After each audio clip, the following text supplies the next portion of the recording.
I'm just a man traveling. You can be placed on arrest for failing to produce your ID. That's not a law either.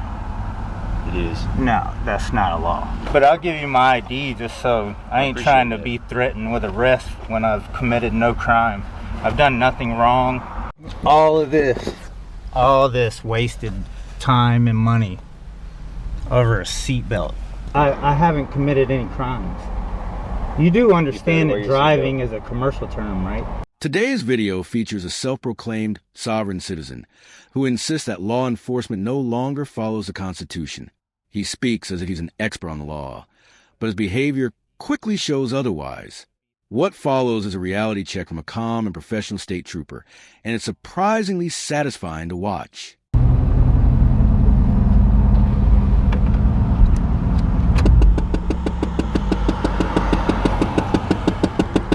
Patrol. Why did you have a seatbelt on back there? Just forget to put it on? I don't know what you're talking about. I'm wearing my seatbelt. You didn't have it on a while ago. I was in the median when you came by and you didn't have it on. Alright. You get your license on you?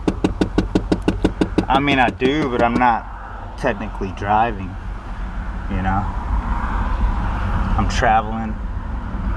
And I don't think not wearing a seatbelt is a crime. It's an infraction. Well, that's kind of like for commercial drivers.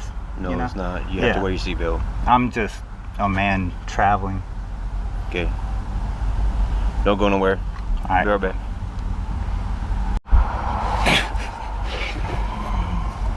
Wonder what he's gonna say. He's probably bringing me a ticket. Fucking stupid printout fucking tickets.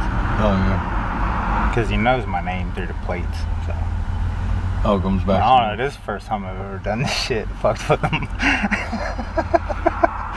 From the start, the man treats the situation like it's some kind of performance, as if he's playing a role instead of dealing with real consequences. This is a movie or a game. It's a real traffic stop. As the moment unfolds, it becomes clear that So if he asks you to sign it, you're going to sign it with it? Yeah, I'll reserve my rights. But that's the thing about North Carolina. They give you those printouts where you don't sign it. They're just like, here. And it's not even a contract. Stupid ass seatbelt bullshit. How much was that shit? Like 150 fucking dollars? 180 fucking dollars. Fuck that shit. Sir? Yes, sir. You can be placed on arrest for failing to produce your ID. Alright? That's not a law either. It is. No, that's not a law. If I only have to produce ID if I'm committing a crime. I haven't committed a crime. I'm not harming it. I'm not harming anyone. I'm just traveling. I'm not harming anyone, and you're trying to charge me $180. Alright. Well, I'm gonna go back to my car. I mean, I'll take the ticket if you want to give me the ticket. Produce your ID. Okay. I mean, I'm not consenting to driving. I'm just saying. But I'll give you my ID just so I ain't trying to be threatened with arrest when I've committed no crime. I've done nothing wrong. I don't know if you've ever heard the United States Constitution, but that's there to stop people from being harassed, you know? I appreciate your cooperation. I'll be right back. Okay. And excuse me, sir, if you give me a ticket, I would like to be able to have 2 copies. I would like to sign it. Sign it? Yeah, if I'm going to contract with you, then... We don't sign copies. Well, then I don't want to contract with you then. I'll be right back. Refusing to identify himself could actually lead to an arrest, and the trooper is about to make that very clear. The man even seems to believe he can bargain his way out of the situation, as if traffic laws are optional or open for negotiation, instead of following straightforward instructions. Here comes another one. Good grief. All this over a seatbelt. Which is my word against his, because he has no proof that I wasn't wearing a seatbelt. I had a seatbelt on when he walked up. Good grief. All this wasted time and money over a seatbelt. This is ridiculous, man. 3 cop cars now. I think. Yeah, 3 of them. He tries to create his own rules, which only makes things worse.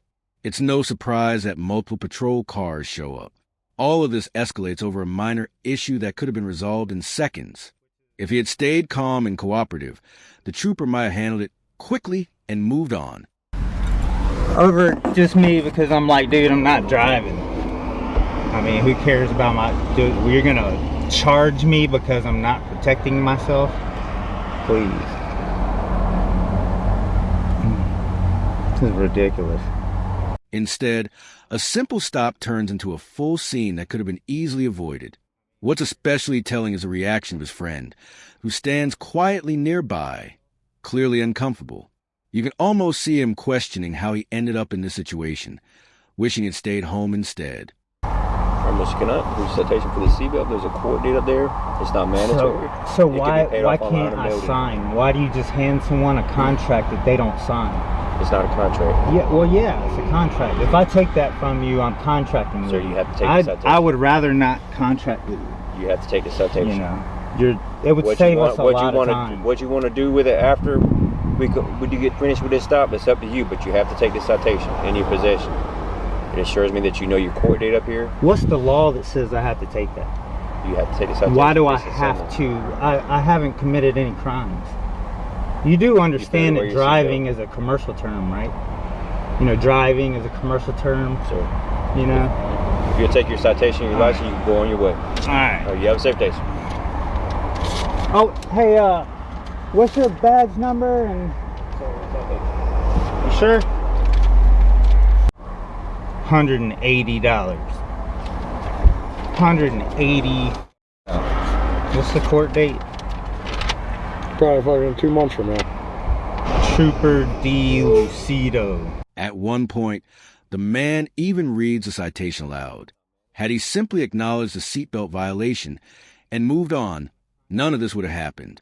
But trying to outthink the officer only draws more attention and turns the encounter number 1605. Tyrant ass mother.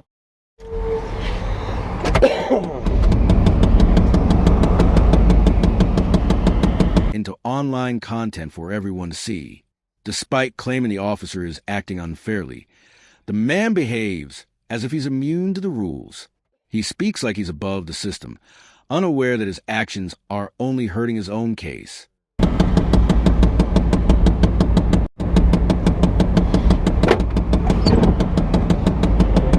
should have let that motherfucker arrest me. I got shit to do. Even his vehicle draws attention, making noises that clearly suggest it's not in great shape. You can imagine him later sitting at home, replaying the event in his head, convinced that he's standing alone for his beliefs. In reality, the situation was never about rights or freedom. It was about refusing to comply with simple, lawful instructions. That brings us to the end of this video. It was a tense but revealing encounter from beginning to end. Thanks for watching, and I'll see you in the next one.